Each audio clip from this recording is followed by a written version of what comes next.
سب سے پہلا فیصلہ جس قتل کا ہوگا نا وہ حضرت محسن کے قتل کا ہوگا۔ جی بی بی کا ایک لفظ، ایک لقب ہے مجتہدہ۔ مجتہدہ لغت میں اس اونٹنی کو کہتے ہیں جس کے سامنے اس کے بچے کو نہر کیا جائے۔ روتے ہوئے میرے مولا عسکری نے فرمایا اگر چیخنے کی آوازیں نہ ہوتی، اگر شور شرابے کی آوازیں نہ ہوتی تو پسلیوں کے ٹوٹنے کی آواز آ رہی تھی۔ اجرکم اللہ۔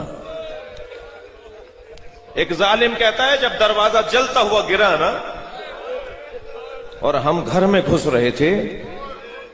تو میں دروازے پر پیر رکھ رہا تھا تو مجھے نظر آیا فاطمہ دروازے کے نیچے ہے، تو پیر رکھتے رکھتے میں نے ہٹا لیا اس لیے کہ اس بی بی کی عظمت بہت ہے، مگر علی کا بغض مجھ پہ غالب آ گیا اور میں نے اس دروازے پر پیر رکھ دیا۔ تو کہتا ہے جب میں نے پیر رکھا تو آواز آئی فضہ مجھے سنبھالو میرا محسن شہید ہو گیا۔ سیدہ نساء اہل الجنہ شہزادی رسول سیدہ فاطمہ الزہرا رضی اللہ تعالی عنہا کی ذات اقدس کے وصال پاک کے حوالے سے اہل سنت و جماعت کی مشہور اور معتبر کتابوں کے اندر یہ تاریخ مرقوم ہے کہ سیدہ فاطمہ الزہرا رضی اللہ تعالی عنہ کا وصال اقدس نبی کریم صلی اللہ علیہ وآلہ وسلم کے وصال اقدس کے 6 ماہ بعد رمضان المبارک کی 3 تاریخ کو ہوا۔ یہی راجع اور یہی اصح اور یہی مشہور قول اہل سنت و جماعت کی کتابوں کے اندر موجود ہے۔ اسی بنیاد پہ اہل سنت و جماعت رمضان المبارک کی 3 تاریخ کو سیدہ فاطمہ الزہرا رضی اللہ تعالی عنہ کا دن مناتے ہیں اور آپ کے لیے ایصال ثواب کرتے ہیں اور آپ کا یوم منایا جاتا ہے۔ ہماری معتبر کتابوں کے اندر یہی تاریخ موجود ہے۔ ان میں سے میں چند کتابوں کے حوالہ جات آپ کے سامنے رکھ دیتا ہوں۔ یہ امام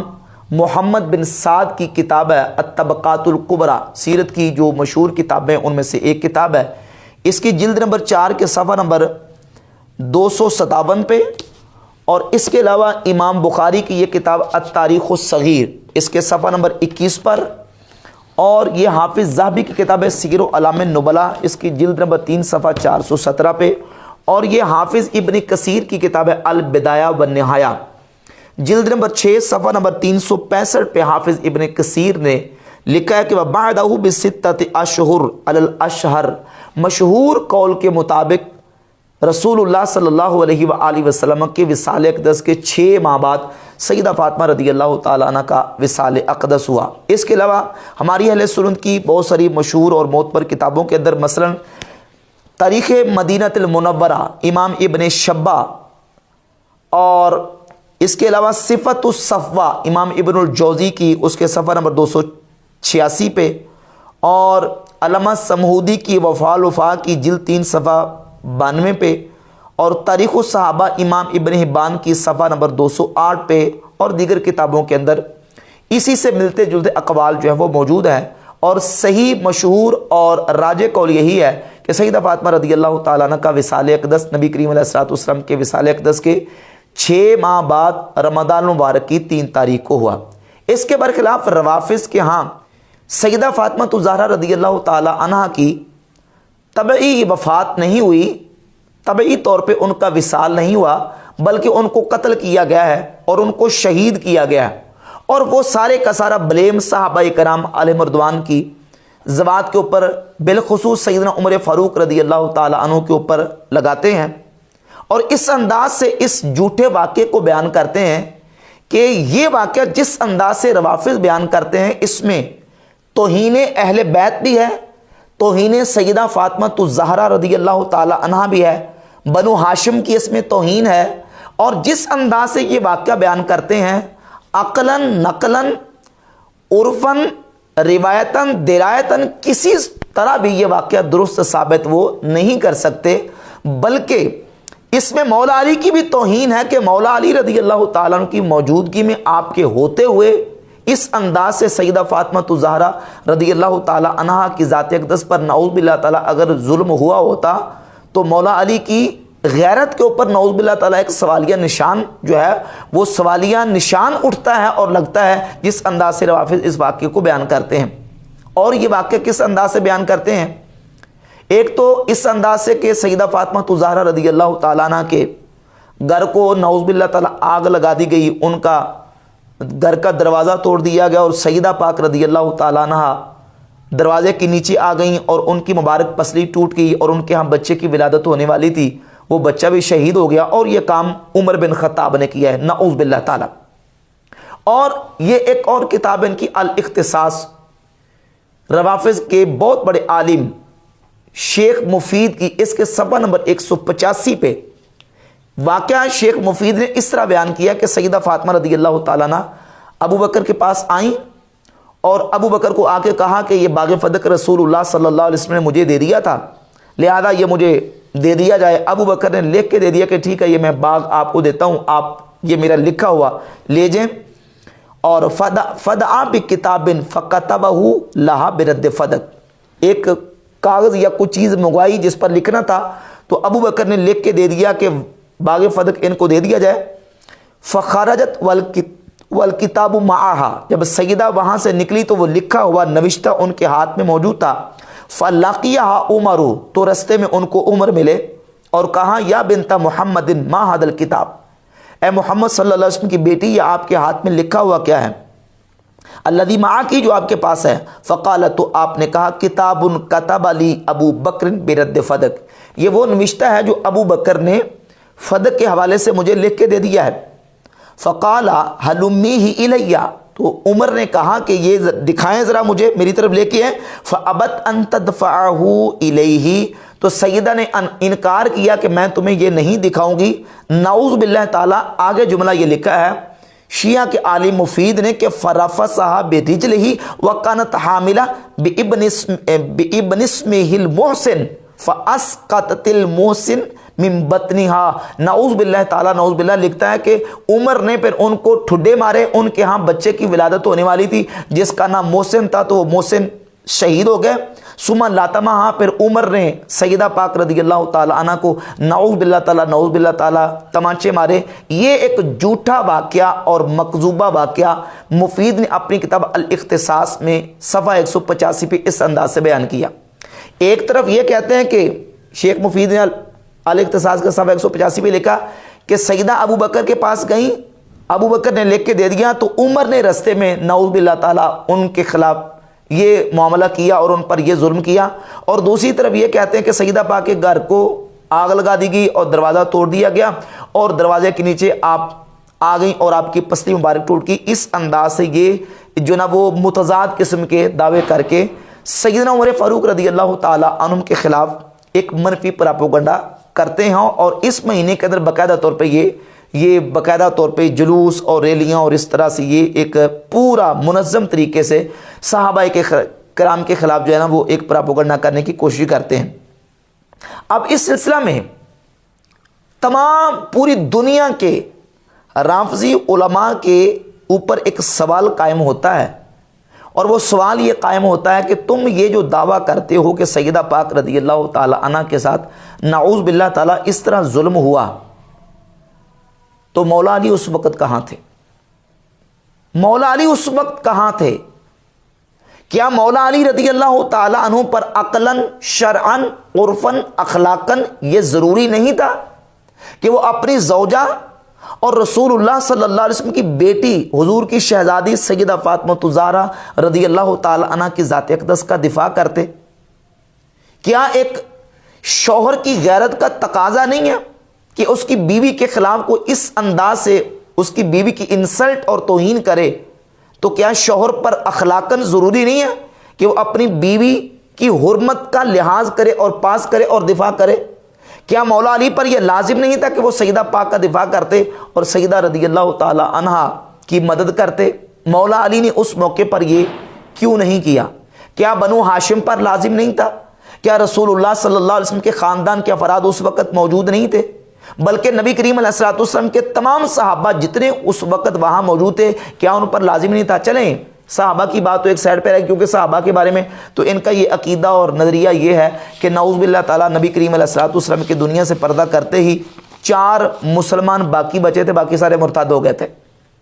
معتبر کتابوں کے اندر لکھا ہے، روافض کی معتبر کتابوں کے اندر، الکافی کے اندر رجال کشی کی جلد 1 صفحہ 26-27 پہ، تفسیر قمی جلد 1 صفحہ 141 پہ، الاختصاص شیخ مفید کی صفحہ نمبر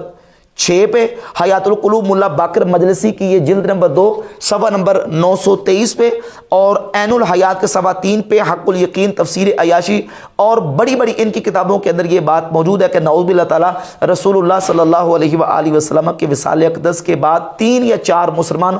باقی بچے تھے، باقی سارے مرتاد ہو گئے تھے۔ صحابہ کے بارے میں تو تم یہ نظریہ رکھتے ہو کہ صرف 3-4 مسلمان باقی مرتاد ہو گئے تھے، جو 4 باقی بچے تھے کیا انہوں نے سیدہ پاک کا دفاع کیا؟ کیا مولا علی نے دفاع کیا؟ کیا مولا علی پر عقلاً شرعاً عرفاً اخلاقاً ضروری اور واجب نہیں تھا؟ تو مولا علی نے دفاع کیوں نہ کیا؟ تو نتیجہ یہ نکلتا ہے کہ یہ واقعہ ہوا ہی نہیں ہے، یہ جھوٹ گڑا گیا ہے، یہ افسانہ گڑا گیا ہے، صرف صحابہ کرام علیہ رضوان کے مقام و مرتبے کو ڈیگریڈ کرنے کے لیے اور ان کے خلاف ایک منفی اپنی جو پروپیگنڈا ہے اور اپنی سازش ہے اس کو پایہ تکمیل تک پہنچانے کے لیے۔ حقیقت اس کے بالکل برعکس ہے، ایسا ہوا ہی نہیں ہے۔ اب اس کے لیے انہوں نے ایک بہانہ گڑھا ہے اور ایک جھوٹا واقعہ اور گڑھ لیا، کیونکہ ایک جھوٹ کو چھپانے کے لیے 100 جھوٹ بولنے پڑتے ہیں۔ وہ یہ گڑھا کہ اصل میں مولا علی نے سیدہ پاک رضی اللہ تعالیٰ عنہ کا دفاع اس لیے نہیں کیا کہ مولا علی کو نبی کریم علیہ الصلوۃ والسلام نے ان کو وصیت کی تھی اور ان سے یہ عہد لیا تھا، معاہدہ کیا تھا کہ آپ نے تلوار نہیں اٹھانی، چاہے بیت اللہ کی حرمت کو پامال کر دیا جائے، چاہے قرآن مجید کے نعوذ باللہ ٹکڑے ٹکڑے کر دیے جائیں، چاہے تمہاری عزت اور حرمت کو پامال کیا جائے، تم نے تلوار نہیں اٹھانی۔ چونکہ نبی علیہ الصلوۃ والسلام نے ان کے ساتھ یہ معاہدہ کیا تھا کہ تم نے تلوار نہیں اٹھانی، تو اس لیے مولا علی نے تلوار نہیں اٹھائی۔ اب یہ ایک جھوٹا قصہ اور جھوٹی وصیت گڑی گئی ہے، ایک جھوٹ کو چھپانے کے لیے ایک اور جھوٹ انہوں نے ساتھ گڑھ لیا۔ جب ہم اہل تشیع کی روافض کی اپنی کتابوں کو دیکھتے ہیں تو آیا مولا علی نے ایسے ہی کیا؟ ساری زندگی کیا مولا علی نے کبھی تلوار نہیں اٹھائی؟ تو تاریخ کو جاننے والے لوگ یہ بات سمجھتے ہیں، جانتے ہیں کہ مولا علی رضی اللہ تعالیٰ عنہ نے تلوار بھی اٹھائی، باقاعدہ جنگیں کی، جنگ جمل ہے، جنگ صفین ہے، جنگ نہروان ہے، باقاعدہ جنگیں کی ہیں۔ مولا علی نے باقاعدہ جنگیں کی ہیں، تلوار بھی اٹھائی ہے۔ پھر وہ کہتے نہیں جی وہ اصل میں نا وصیت یہ تھی کہ خلفائے ثلاثہ کے خلاف تلوار نہیں اٹھانی، ابو بکر، عمر اور عثمان کے خلاف تلوار نہیں اٹھانی، یہ وعدہ کیا گیا تھا۔ اس سلسلے میں آپ کے سامنے روافض ہی کی کتابوں سے چند وہ حوالہ جات پیش کروں گا جس سے یہ بات بالکل واضح ہوگی اور ان کے اس گڑی ہوئی وصیت اور گڑے ہوئے واقعے کی بھی تردید ہو جائے گی کہ یہ بات بھی گڑی ہوئی ہے۔ کیوں؟ اس لیے کہ یہ کتاب رجال کشی، اس کی جلد نمبر 1 صفحہ نمبر 288 پہ موجود ہے۔ مولا علی فرماتے ہیں لما رأیت امرا منکرا اوقدت ناری ودعوت قمبرا، فرماتے جب بھی میں کوئی بری چیز دیکھتا ہوں تو میں آگ کو جلاتا ہوں، ودعوت قمبرا، اور کمبر کو بلاتا ہوں۔ انی اذا ابصرت شیئا منکرا اوقدت ناری ودعوت قمبرا، جب بھی کوئی بری چیز میں دیکھتا ہوں تو میں آگ کو جلاتا ہوں اور کمبر کو بلاتا ہوں، یعنی میں اس کو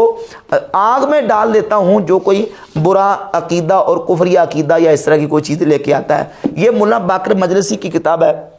بہار الانوار، صفحہ نمبر 270 اور 71 پہ یہ واقعہ موجود ہے کہ حضرت عمر رضی اللہ تعالی عنہ نے سیدنا عباس ابن عبد المطلب رضی اللہ تعالیٰ عنہ کے گھر کا جو مکان کا پرنالہ تھا، میزاب، اس کو اکھیڑ دیا، کیونکہ وہ پانی وہاں چھت پہ چڑھ کے کوئی لونڈی نہائی تو اس کے نہانے کا یا کپڑے دھونے کا پانی وہ مسجد کے نمازیوں پہ یا مسجد میں آ کے گرا، تو سیدنا عمر رضی اللہ تعالیٰ عنہ نے وہ میزاب اکھیڑ دیا۔ حضرت علی کو پتہ چلا، یہ شیعہ روایت کے مطابق مولا علی کو پتہ چلا تو مولا علی نے آ کے دوبارہ اس میزاب کو لگایا۔ وقال علی علیہ السلام، اور حضرت علی نے آ کے کہا لئن قلعه قالع لأضربن عنقه وعنق الآمر له بذلك، فرمایا کہ نبی کریم علیہ الصلوۃ والسلام اس صاحب قبر اور صاحب منبر کی قسم، ان کے حق کی قسم، میں اس شخص کی گردن اڑا دوں گا جس نے اس مزاب اور پرنالے کو دوبارہ اکھیڑا یا اس کو اکھیڑنے کا حکم دیا۔ تو یہ واقعہ تو بتا رہا ہے کہ مولا علی کے بارے میں یہ جو دعویٰ کیا گیا کہ وصیت کی تھی کہ آپ نے تلوار نہیں اٹھائی، مولا علی تو فرما رہے کہ میں اس کی گردن اڑا دوں گا۔ مولا علی تو فرما رہے کہ میں آپ کو جلاتا ہوں اور قمبر کو بلاتا ہوں، اس کو جلا دیتا ہوں، ساڑ دیتا ہوں، کوئی امر منکر میں اگر دیکھتا ہوں۔ اور پھر حضرت عمر کے حوالے سے انہی کی کتابوں کے اندر یہ حیات القلوب مولا باقر مجلسی کی جلد نمبر 2 کے صفحہ نمبر 563 اور 64 پہ لکھا ہے کہ حضرت عمر نے ایک دن حضرت علی کو رستے میں دیکھا تو ایک واقعہ بیان کیا کہ حضرت علی کی اس وقت سے میرے دل میں ڈر اور خوف اس وقت سے موجود ہے جب سے جنگ احد ہوئی ہے۔ جب ہم جنگ احد میں بھاگ رہے تھے تو علی تلوار لے کے آگے اور کہا کہ میں دشمنوں کو مارنے سے پہلے تمہیں ماروں گا جو تم بھاگ رہے ہو، تو لہذا واپس آ جاؤ۔ تو اس وقت سے لے کر آج تک علی کی ہیبت اور علی کا خوف میرے دل میں موجود ہے۔ حیات القلوب مولا باقر مجلسی تو واقعہ یہ لکھ رہا ہے کہ حضرت علی کا دل میں حضرت عمر کے خوف تھا، ڈر تھا، آخر وقت تک اپنی خلافت تک بھی ڈر تھا۔ تو وہ حضرت علی کی موجودگی میں یہ عمل کیسے کر سکتے ہیں؟ پھر حضرت علی نے تلوار اٹھائی ہے کہ نہیں اٹھائی، یہ الاحتجاج طبرسی کی کتاب ہے، ان کا مشہور عالم ہے شیعہ کا، اس کی جلد نمبر 1 کے صفحہ نمبر 242 پہ یہ موجود ہے کہ حضرت علی نے ایک دن خالد بن ولید کو پکڑ لیا، فَأَخَذَهُ عَلِيٌّ علیہ السلام فَجَلَدَ بِهِ الْأَرْض، تو علی پاک نے خالد کو پکڑ کے زمین پر دے مارا۔ فَاجْتَمَعَ النَّاسُ عَلَيْهِ فَقَالَ عُمَرُ يَقْتُلُهُ وَرَبِّ الْكَعْبَةِ، علی نے جس وقت خالد بن ولید کو پکڑا اور مارا تو لوگ جمع ہو گئے، تو عمر نے کہا رب کعبہ کی قسم یہ علی خالد کو قتل کر دے گا، اور لوگوں نے پھر منتیں سماعتیں کر کے نبی کریم علیہ الصلوۃ والسلام کا وسیلہ دے کے حضرت علی سے کہا، تو حضرت علی نے پھر حضرت خالد بن ولید کو چھوڑ دیا۔ کتابیں تو یہ کہہ رہی ہیں کہ حضرت علی نے تلوار بھی اٹھائی۔ اور پھر یہ ملا باقر مجلسی کی کتاب ہے حق الیقین، اس کے اندر تو باقاعدہ اس نے واقعات، کتنے واقعات نقل کیے ہیں، صفحہ نمبر 266 اور 267 پہ، صفحہ 66 پہ واقعہ کے پاس حضرت امیر علیہ السلام بیتاب شد و برجست و گریبان ملعون را گرفت و بر زمین زد و بینی شرا شکست۔ نعوذ باللہ تعالیٰ حضرت عمر کے حوالے سے لکھا کہ حضرت علی نے ایک موقع پر عمر کو پکڑ لیا اور پکڑ کے اس کا گریبان پکڑا، اور اس ملعون، نعوذ باللہ حضرت عمر کو ملعون لکھا ہے کہ حضرت عمر نعوذ باللہ ان کے بارے میں کہتا ہے کہ اس ملعون کو پکڑا اور زمین پہ دے مارا اور عمر کی ناک توڑ دی، و گردنش را پیچید و خاص اورا بکشد، اور عمر کی گردن کو پکڑ کے موڑا، اور وہ چاہتے تھے کہ اس کو مار ڈالیں، لیکن پھر حضرت عمر کو علی نے چھوڑ دیا۔ اور پھر اسی طرح صفحہ نمبر 267 پہ لکھا کہ خالد شمشیر خود را حوالہ حضرت کرد، حضرت ہما شمشیر از دست او گرفت و خاص بر او زند، او حضرت را قسم داد و حضرت شمشیر را انداخت، یعنی حضرت علی نے تلوار پکڑی اور تلوار پکڑ کے خالد بن ولید کا سر قلم کرنے ہی لگے تھے کہ خالد نے آگے معافی مانگنی شروع کر دی، اور خالد نے معافی مانگی تو پھر حضرت علی نے جو نا وہ اس کو چھوڑ دیا۔ یہ سارے واقعات روافظ کی کتابوں کے اندر موجود ہیں۔ سوال یہ پیدا ہوتا ہے کہ تمہارے دعوے کے مطابق، تمہاری کتابوں کے مطابق، اگر مولا علی رضی اللہ تعالیٰ عنہ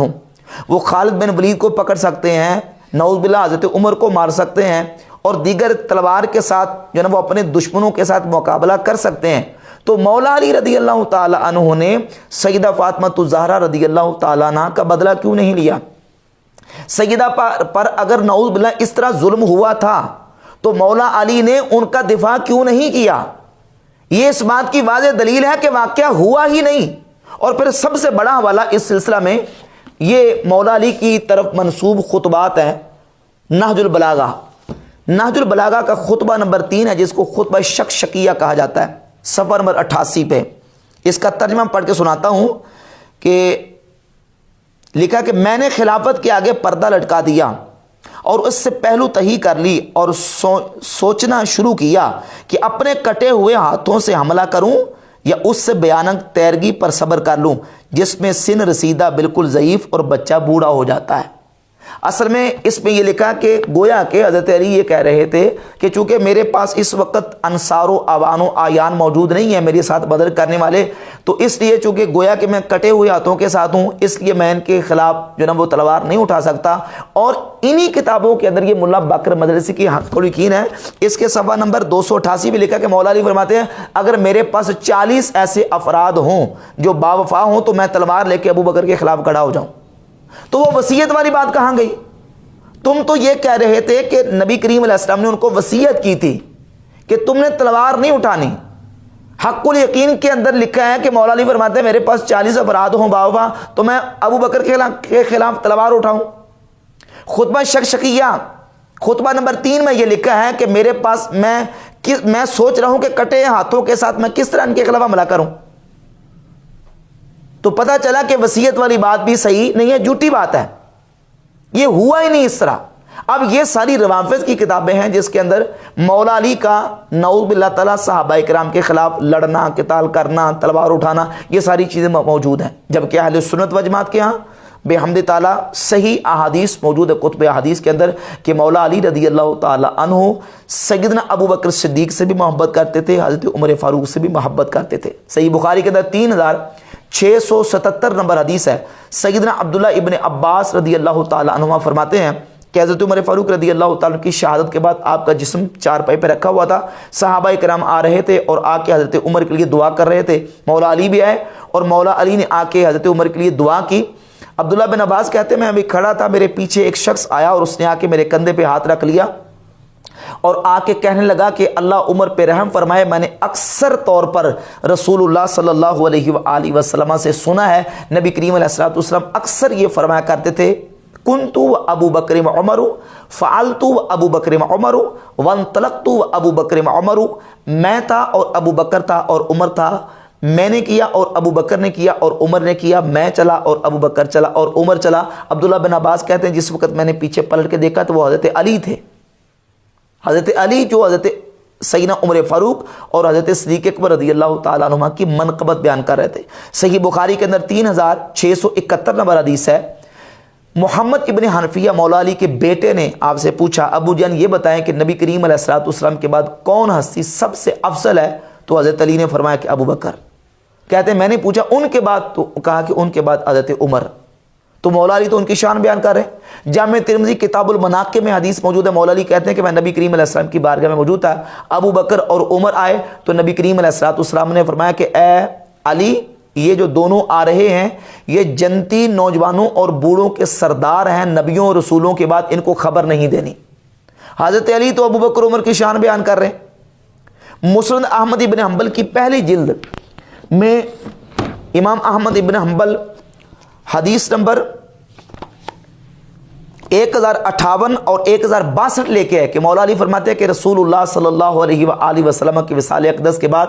ابو بکر صدیق حضور کے خلیفہ بنے، انہوں نے حضور کی سنت کے مطابق عمل کیا، اور ابو بکر صدیق کے بعد حضرت عمر خلیفہ بنے اور انہوں نے نبی کریم علیہ السلام کی سیرت کے مطابق اور حضرت ابو بکر کی سیرت کے مطابق عمل کیا۔ مولا علی رضی اللہ تعالیٰ عنہ کی ذات اقدس تو ابو بکر عمر کی شان و عظمت بیان کر رہے ہیں۔ اور صحیح مسلم کے اندر 6187 نمبر حدیث ہے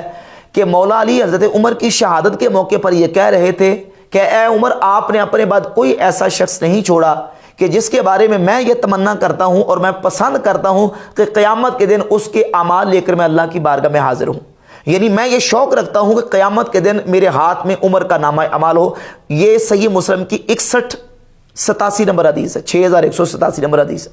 حضرت مولا علی تو حضرت عمر کے بارے میں یہ کہہ رہے ہیں۔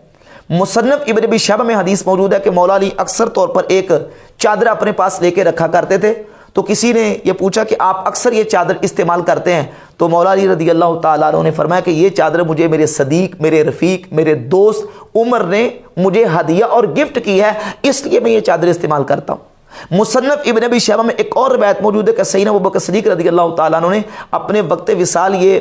لکھا اور صحابہ کرام کو جمع کیا اور کہا کہ میں نے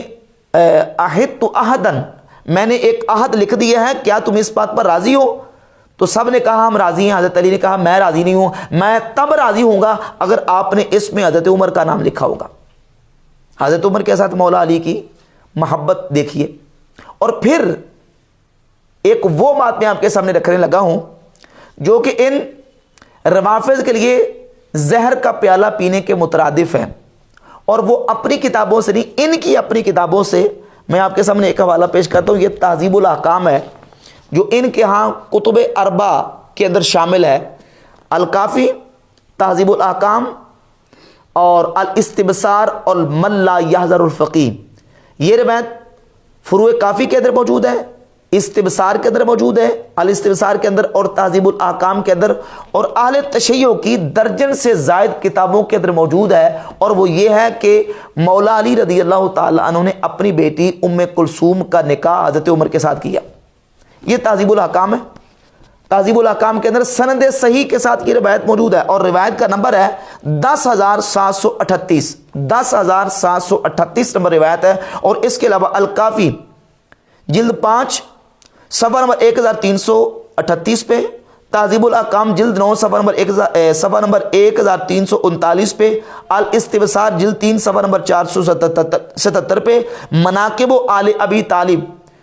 صفحہ نمبر 848 پہ، انوار نعمانیہ، ناسخ و تواریخ، بحار الانوار، الارشاد، منتہی الاعمال، مجالس المومنین، وسائل الشیعہ، مسالک الافہام، مرآت العقول، ان تمام کتابوں کے اندر یہ موجود ہے کہ مولا علی نے اپنی بیٹی ام کلثوم رضی اللہ تعالیٰ عنہ کا نکاح حضرت عمر کے ساتھ کیا۔ اگر نعوذ باللہ تعالیٰ حضرت عمر نے یہ معاملہ سیدہ پاک رضی اللہ تعالیٰ عنہ کے ساتھ کیا ہوتا، پہلی بات ہوئی کہ مولا علی ان سے بدلہ لیتے، انتقام لیتے اور یہ ہونے ہی نہ دیتے، اور دوسری بات یہ کہ اگر ہوا ہوتا تو کیا نعوذ باللہ تعالیٰ مولا علی حضرت عمر کے ساتھ یہ تعلق اور رشتہ قائم کرتے جو کہ تمہاری کتابوں کے اندر لکھا ہوا ہے؟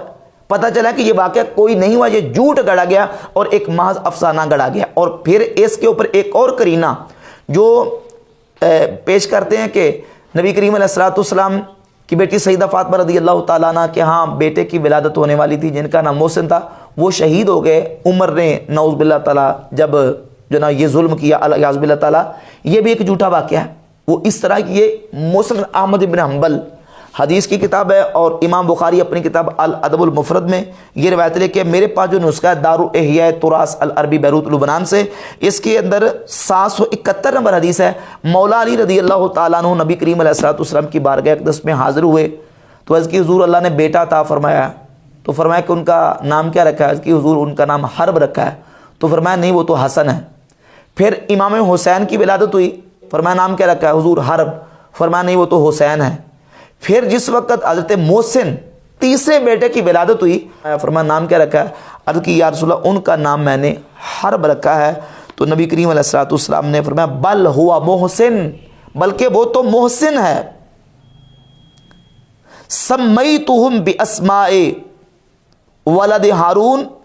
شبر و شبیر و مشبر۔ نبی کریم علیہ الصلوۃ والسلام نے فرمایا میں نے علی تمہارے تینوں بیٹوں کے نام ہارون کے بیٹوں یعنی ہارون علیہ السلام کے بیٹوں شبر، شبیر اور مشبر کے نام پر رکھے ہیں، یعنی حسن، حسین اور محسن۔ تو حضرت محسن جو سیدہ فاطمہ رضی اللہ تعالی عنہ کے تیسرے شہزادے تھے، ان کا نام خود رسول اللہ صلی اللہ علیہ وآلہ وسلم نے رکھا۔ وہ نبی کریم علیہ الصلوۃ والسلام کی ظاہری حیات طیبہ میں پیدا ہو چکے تھے، ان کی ولادت ہو چکی تھی۔ اب حضرت محسن کا اس واقعے کے ساتھ تعلق جوڑنا، یہ بات بھی اس واقعے کے جھوٹا ہونے کی بین اور واضح دلیل ہے۔ تو یہ بالکل ایک قصہ گڑھ کے سیدنا عمر فاروق رضی اللہ تعالیٰ عنہ کے خلاف ایک منفی سازش اور روافض کا پراپوگنڈا ہے۔ بحمد تعالیٰ حق اور دلائل کے ساتھ یہ بات بالکل واضح ہے کہ مولا علی حضرت عمر کے ساتھ محبت کرتے تھے اور حضرت عمر مولا علی کے ساتھ محبت کرتے تھے۔